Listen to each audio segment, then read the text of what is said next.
আর এবার সময় আলোচনার, যেরকম আপনাদের বলেছিলাম যে বাজেট নিয়ে আমরা আলোচনা করব, যেখানে এখনো পর্যন্ত 12 লক্ষ টাকা পর্যন্ত আয়ে কোনো কর লাগবে না এমনটাই জানিয়ে দেওয়া হলো। আমাদের সঙ্গে যারা রয়েছেন একটু আলাপ করিয়ে দিই। আমাদের সঙ্গে তৃণমূলের বৈষ্ণব চট্টোপাধ্যায় রয়েছেন বিজেপির তরুণজ্যোতি তিওয়ারি। তবে শুরুতে আমি যাব কর বিশেষজ্ঞ শ্রীকুমার বন্দ্যোপাধ্যায়ের কাছে।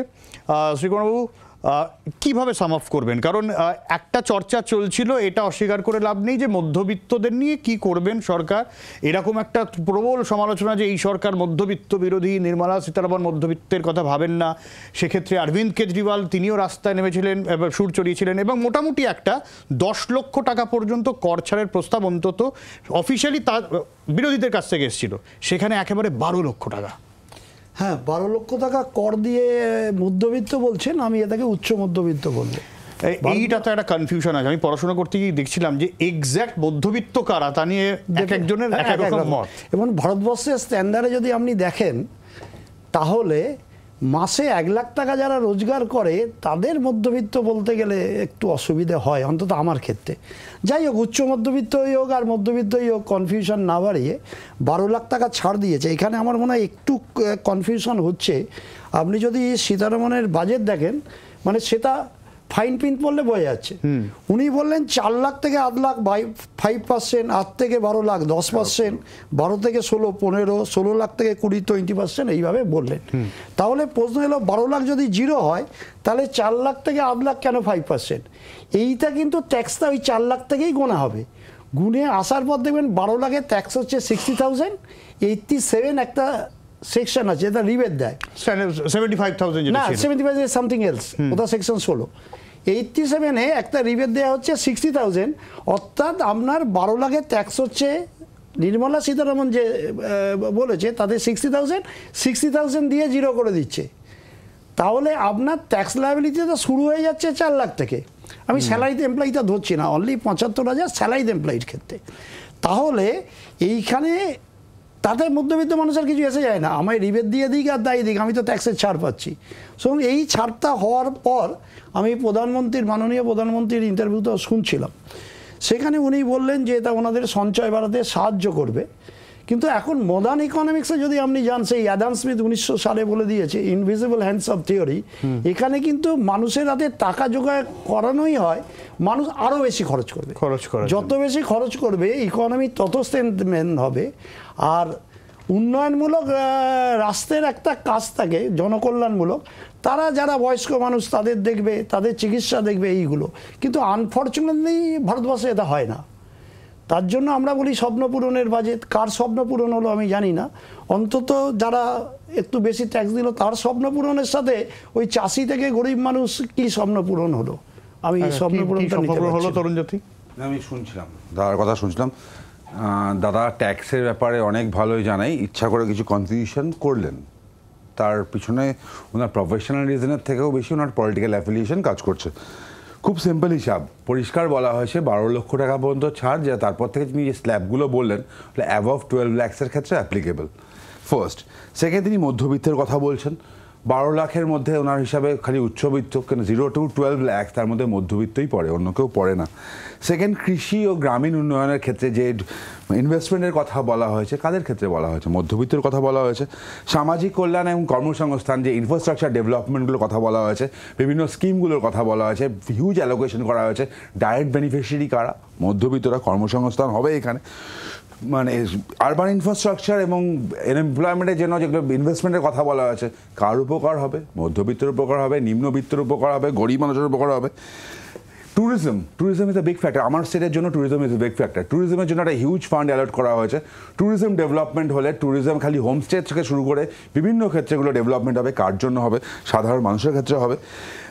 বিভিন্ন ইনফ্রাস্ট্রাকচার, এডুকেশনে যে ইনভেস্টমেন্টের কথা বলা হয়েছে, শিক্ষা ব্যবস্থার উন্নতি হবে। সিম্পল যদি মিড ডে মিলের কথা বলা হয়, PM পোর্শন, সেখানেও ইনক্রিজ করা হয়েছে। আমরা যদি মানে উদ্যম পোর্টালের মাধ্যমে যে লোনের ব্যবস্থা করা হয়েছে, 5 লাখ পর্যন্ত ক্রেডিট কার্ড চালু করা হয়েছে, 10,000 crore স্টার্ট আপের জন্য একটা ফান্ড রেডি করা আছে। আমরা জানতাম ইন্ডিয়াতে একসময় ইউনিকর্ন কোম্পানি স্বপ্ন ছিল, আজকের 100-র বেশি ইউনিকর্ন কোম্পানি ভারতবর্ষে আছে। তার কারণ এই গভর্নমেন্টের নেচারের জন্য 60% অফ দ্য ইনকাম জেনারেট হয় এমএসএমই থেকে। এমএসএমইগুলোকে আগে যখন এসেছিল আত্মনির্ভর ভারতের মাধ্যমে বিভিন্ন ফলে ক্যাশ ইনফ্লো বাড়ানো হয়েছিল, যার ফলে মানুষের জীবন জীবিকার উন্নতি হয়েছিল। রিসার্চের ক্ষেত্রে বাড়ানো হয়েছে, স্বাস্থ্যসেবা এবং জনকল্যাণের ক্ষেত্রে বাড়ানো হয়েছে। 36টা যে জীবনদায়ী ওষুধ সেগুলোর ক্ষেত্রে দাম কমানো হয়েছে, মানে এক্সপোর্ট এবং বিজনেসের ক্ষেত্রে হয়েছে। এবং আদার যদি আমি ট্যাক্স লাইবিলিটি বলি, বিশেষ করে ইন্টারেস্টের ওপর, সেটা মানুষের কাজে লাগবে। আমি আবার বলছি, এই যে বারবার কথা বলছে পশ্চিমবঙ্গের জন্য কিছু না, এটা দেখো দেশের বাজেট। তৃণমূল যদি মনে করে যে পশ্চিমবঙ্গটা মার্স বা জুপিটারের অন্তর্গত কোনোটা দেশ, ভারতবর্ষের অংশ নয়, তারা মনে করতে পারে। দেশের বাজেটে প্রত্যেকটা যেগুলো ইনফ্রাস্ট্রাকচার ডেভেলপমেন্ট হলে পশ্চিমবঙ্গেরও হবে, অন্যান্য সেক্টর ডেভেলপ হলে পশ্চিমবঙ্গের মধ্যেও পড়বে, সেখানে তাদের লাভ। এবং লাস্ট একটা কথা বলছি, এবং যারা যারা বলে যাচ্ছে, আর সবথেকে কথা বড় কথা দেখো, ইনকাম ট্যাক্স নিয়ে তারা বলছেন আমাদের পশ্চিমবঙ্গের লোকজন আমরা চিন্তা করছি কেন ইনকাম ট্যাক্স নিয়ে, ওয়াই? কারণ আমাদের মুখ্যমন্ত্রীর কথা আমাদের মনে আছে। আমাদের মুখ্যমন্ত্রী কি বলেছিলেন? বলেছিলেন আমাদের রাজ্যে নাকি 9.5 কোটি মানুষ, যদি জনসংখ্যা এরকম 9.5 কোটি মানুষ 2 টাকা কেজি চাল খায়। তা 12 লাখ হোক 24 লাখ হোক, ইনকাম ট্যাক্স নিয়ে আমাদের ভাবনা চিন্তা করার দরকার নেই। আমাদের ভাবনা চিন্তা অন্যান্য মূলকগুলো কার্যনীয় হোক, সেগুলো হচ্ছে। আর একটা তৃণমূলের খুশি হওয়া উচিত। দেখো, চুরি কাটমানির উপর তো ট্যাক্স নেই, খুশি হোক। বামপন্থীদেরও খুশি হওয়া উচিত, কৌটোবাজি ইনকামের ওপরও ট্যাক্স নেই। আচ্ছা আচ্ছা, বৈষ্ণবদা।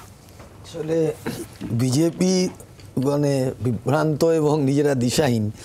আমাদের অমিত মিত্র প্রাক্তন আমাদের অর্থমন্ত্রী এখানে বলেছেন, এবং অভিষেক বন্দ্যোপাধ্যায় বলেছেন তাদের কথা। বলেছেন অমিত মিত্র যে এটা ডিজাস্টার বাজেট, যে এখানে সোশ্যাল সেক্টরের টাকা এরা কমিয়ে দিয়েছে। আপনাদের মনে আছে 2023 সালে যখন বাজেট পেশ হলো, তখন বলা হলো এটা কৃষি বাজেট, কৃষকদের জন্য। সেই কৃষকদেরকে দেখা গেল দিল্লির রাস্তায়, হরিয়ানা থেকে দিল্লির রাস্তায় তারা বসে রয়েছে, তারা আন্দোলন করছে। তাদের কি অবস্থায় ফেলে দিল কেন্দ্রীয় সরকার দেখেছেন। 2024-এ বলা হলো এটা বেকারদের বাজেট। আপনারা জানেন যে ভারতবর্ষের সর্বোচ্চ বেকার সংখ্যা দাঁড়িয়েছে মোদী সরকারের সময়। ভারতবর্ষের আনএমপ্লয়মেন্ট এই লেভেলে গিয়ে পৌঁছেছে। বললো যে পরিকাঠামোতে নাকি 11 লক্ষ কোটি টাকা খরচা করবে। আপনি দেখান 11 লক্ষ কোটি টাকার হাফও খরচা করতে পেরেছে কিনা। এবারে বলা হচ্ছে মধ্যবিত্ত বাজেট। আপনি ভাবুন যে অমিত মিত্র বলেছেন, আমি জানি না এটা আঙ্কেল ট্রাম্পের এফেক্ট কিনা, আপনার ফরেন ইনভেস্টমেন্ট 100% সেক্টরগুলোকে খুলে দেওয়া হচ্ছে। বিমা আপনি বলুন, আমাদের দেশের বিমা কোম্পানিগুলো, দেশের যারা মানুষ, তাদের যদি এখানে ফরেন ইনভেস্টমেন্ট এসে তাদেরকে একটা অসুবিধার মধ্যে বিমা কোম্পানিগুলো ফেলে দেয়। তো আছে বৈষ্ণব যে প্রিমিয়াম দেওয়াটা সেটা এদেশেই হয়, বাইরে এরকম হবে না। না, আমি আপনাকে বলছি এই বিদেশি বিলগ্নি এবার বিদেশি পুঁজি, এই ফরেন ইনভেস্টমেন্টের জন্য এগেইনস্টে কিন্তু সবাই মিলে একসময় প্রতিবাদ করেছে, একসময় বিজেপিও করেছে। লয়ার হিসেবে আমাদের অনেক সিনিয়র, আপনি আমাকে আপনারা তো অবভিয়াসলি শিখবো। আমি আমাদের দেশের যে বিমা কোম্পানিগুলি আছে, আমার মনে হয় যে এটাকে যদি এই বিদেশি বিনিয়োগ আসে, তাতে আমার সুবিধা একের পর এক আমরা বলেছি আমাদের ক্লারিফিকেশন। আমি আপনাকে বলছি যে সুবিধা হবে চাঁদ ভেঙে পড়লে। আরে অদ্ভুত, আপনি আমার কথার মাঝখানে ঢুকছেন কেন? আমি জানতে চাই, আপনাকে আমি বলছি আপনি এত অবজেকশন নিচ্ছেন। আরে আপনি বলতে দিন। ইকোনমিক রিভিউতে 5টা পয়েন্ট বলা হয়েছিল যেগুলোকে আনা হয়েছিল। বেকারত্ব, 2 নম্বর হলো মূল্য বৃদ্ধি, 3 নম্বর হলো যে উৎপাদনের হ্রাস পেয়েছে, শিল্প উৎপাদনে, 4 নম্বর হলো বাণিজ্য ঘাটতি হয়েছে, 5 হলো টাকার অবমূল্যায়ন হয়েছে। এটা ইকোনমিক টাইমসের রিভিউ। ইকোনমিক টাইমসের রিভিউ আসছে না। আপনি এই যে অমিত মিত্র বলেছে this budget is disaster budget. আপনাদের অসুবিধা হলো আপনারা দেশটাকে বিক্রি করে দিতে চাইছেন, দেশের অর্থনীতিকে পঙ্গু করে দিয়েছেন। এই যে বাজেটটা হলো, এই বাজেটটা বলছেন চিৎকার করে বলে দিলে হবে কি? আপনি বলছেন যে 12 লক্ষ টাকা পর্যন্ত নাকি উনি নিজেই বলছেন। সত্যি কথা কবে উনি বলেছেন ভুলে গেছেন। অমিত মিত্র মিথ্যাবাদী, অমিত মিত্রের মতো মানুষ মিথ্যাবাদী। অভিষেক ব্যানার্জি বলেছে বাংলাকে আপনারা বঞ্চিত করেছেন। আপনারা বলুন না এই যে বাজেটে আমাদের বাংলাকে আমাদের বাজেট হয় নাকি এই অদ্ভুত কথা না, আপনারা একটা সিনিয়র পলিটিশিয়ান, সিনিয়র একজন মানুষকে কি ভাষায় কথা বলতে হয় সেটাও জানেন না। তিনি বলেন আমরা নাকি প্রচুর আপনারা উন্নতি যা করছি। করেছেন, দেশকে তিনি যে বলেন পথে প্রচুর নিয়ে investment গেছেন, আসছে। কোথায় দেশের আসছে? সর্বনাশ করে আচ্ছা, দিয়েছে। আচ্ছা, আচ্ছা। investment হচ্ছে না কোথায়? বিজেপি দেশের সর্বনাশ করে দিয়েছে। আচ্ছা আচ্ছা, আসবো শ্রীগৌরবাবু, একটা বিষয়, বাজেট ঠিক হয়নি, বাজেট খারাপ, এটা তো আজ পর্যন্ত আমার তো মনে হয় না কোনো বাজেটকে বলা হয়েছে যে বাজেট খুব সুন্দর। 74 কিন্তু এই বাজেটটা কি আপনি এটা অস্বীকার করছেন যে এটা, মানে আমি সুদূর প্রসারী এর ইম্প্যাক্ট কি সেটা পরের বিষয়, কিন্তু এটা ইনিশিয়ালি একটা feel good, initially feel good, দু একটা পয়েন্ট তো আছেই, অস্বীকার কে করবে? 12 লাখ টাকা আপনি ট্যাক্স ছেড়ে দিয়েছেন, ফিল গুড ফ্যাক্টর নেই? একটা জিনিস কিন্তু করতে- ফিল গুড হয়তো আপনি যে প্রশ্নটা তুললেন, কারা? না, এই প্রশ্নটা তো আপনার হচ্ছে ফান্ডামেন্টাল ইস্যু। আজকে যদি দেখেন, যেটা তপন যদিও বলছিল, আমি এই পলিটিক্যালি কচকচানি, টিপ্পুনি, চাঁদা, মিথ্যেবাদী এটাই ঢুকছি না, ইচ্ছে করেই ঢুকছি না, তাহলে অনেক কিছু বলতে হবে। আমি অন্য কথা বলছি, আজকে বাজেট মানে তো একটা দিশা, not a piece of paper যে আমি আয় ব্যয় করছি, আমরা চাঁদা এখন এটা আয় ব্যয় করছি, এটা তো বাজেট হতে পারে না। বাজেট যদি একটা ফিলোসফি হয়, তাহলে আমি যেটা সব জায়গায় বলছি এবং আমার এটা বলা, যে বাজেটে একটা অ্যাকশন টেকেন রিপোর্ট হওয়া উচিত। এটা কিন্তু 47 সালের পর থেকে হয়নি, শুধু বিজেপিকে দোষ দিয়েও লাভ নেই। অ্যাকশন টেকেন রিপোর্টটা কি? ধরুন এই 5 বছরের টার্মে মোদী সরকার দ্বিতীয়বার এলেন, মোদী সরকার বাজেট করছেন, তার একটা দিশা দিচ্ছে বাজেটের মাধ্যমে, দিচ্ছে তো। এই যদি এটা 3 বছর হয়, থার্ড ইয়ার এই টার্মে, তাহলে 1 বছর 2 বছরে আমরা এই বলেছিলাম, এই করতে পেরেছি, এই করতে পেরেছি, এই করতে পারিনি, তার যথেষ্ট কারণ আছে, সবই তো করা যাবে না, যথেষ্ট কারণ আছে, এইগুলো আমরা আবার নতুনভাবে করব।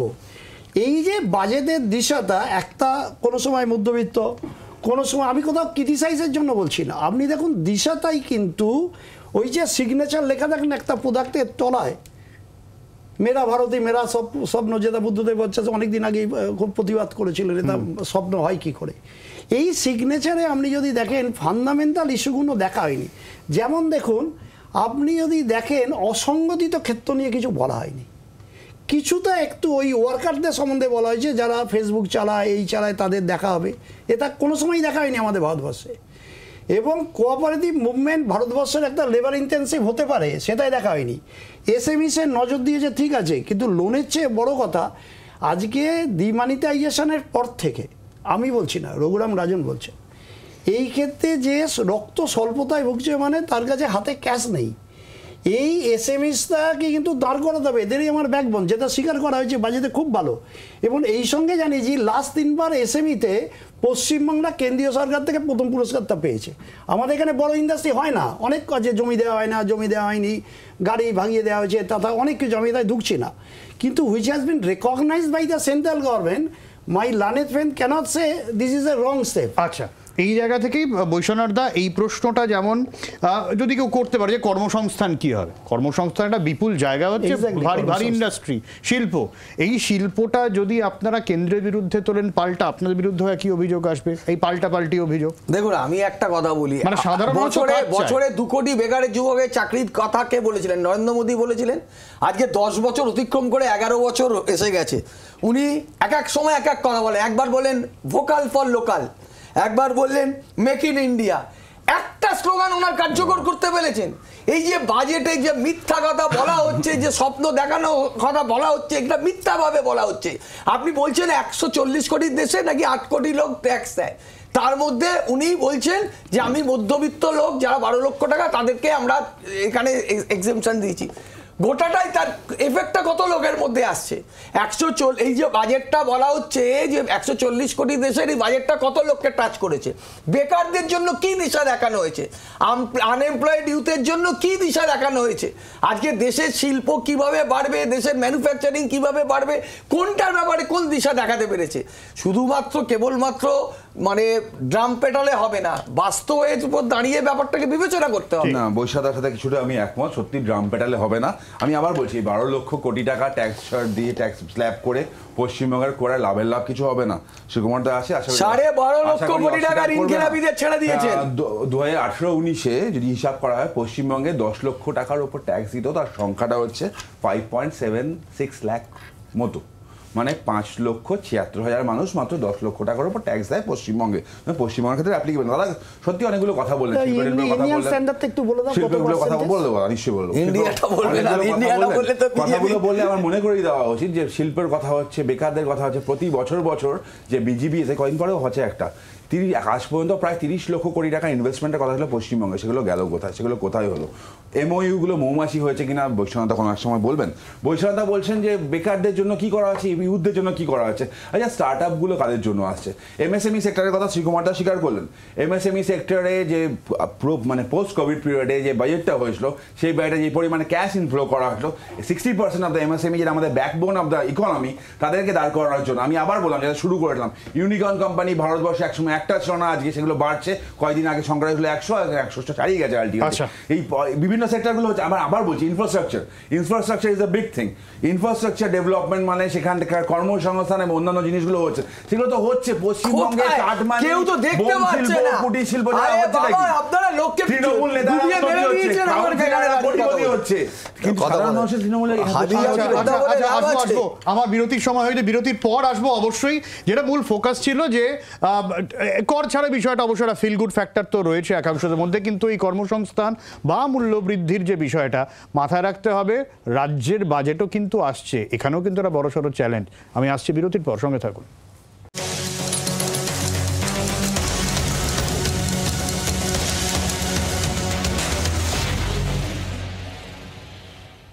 আমরা আলোচনা একেবারে শেষ পর্যায়ে চলে এসেছি। আমি তিনজনের কাছেই একটা প্রশ্ন রাখবো। আমি শুরু করব তরুণজ্যোতিকে দিয়ে। তরুণজ্যোতি, যারা এই মুহূর্তে জি 24 ঘন্টা দেখছেন, এটা ফ্যাক্ট, তাদের কতজনের ইনকাম মাসে 1 লক্ষ টাকা সন্দেহ আছে, তারা অনেকটাই কম, কিন্তু তাদের এইটুকু এক্সপেকটেশন থাকছে তরুণজ্যোতি যে আমার হাতে যেটুকু টাকা আছে আমি মাইনে পাচ্ছি। প্রথমত মাইনে তো বাড়ছে না, এটা আর্থিক উপদেষ্টায় স্বীকার করেছেন এবং তিনি বলেওছেন যে বাড়ানো উচিত যদি কর্পোরেট সংস্থাগুলো বেশি লাভ করে।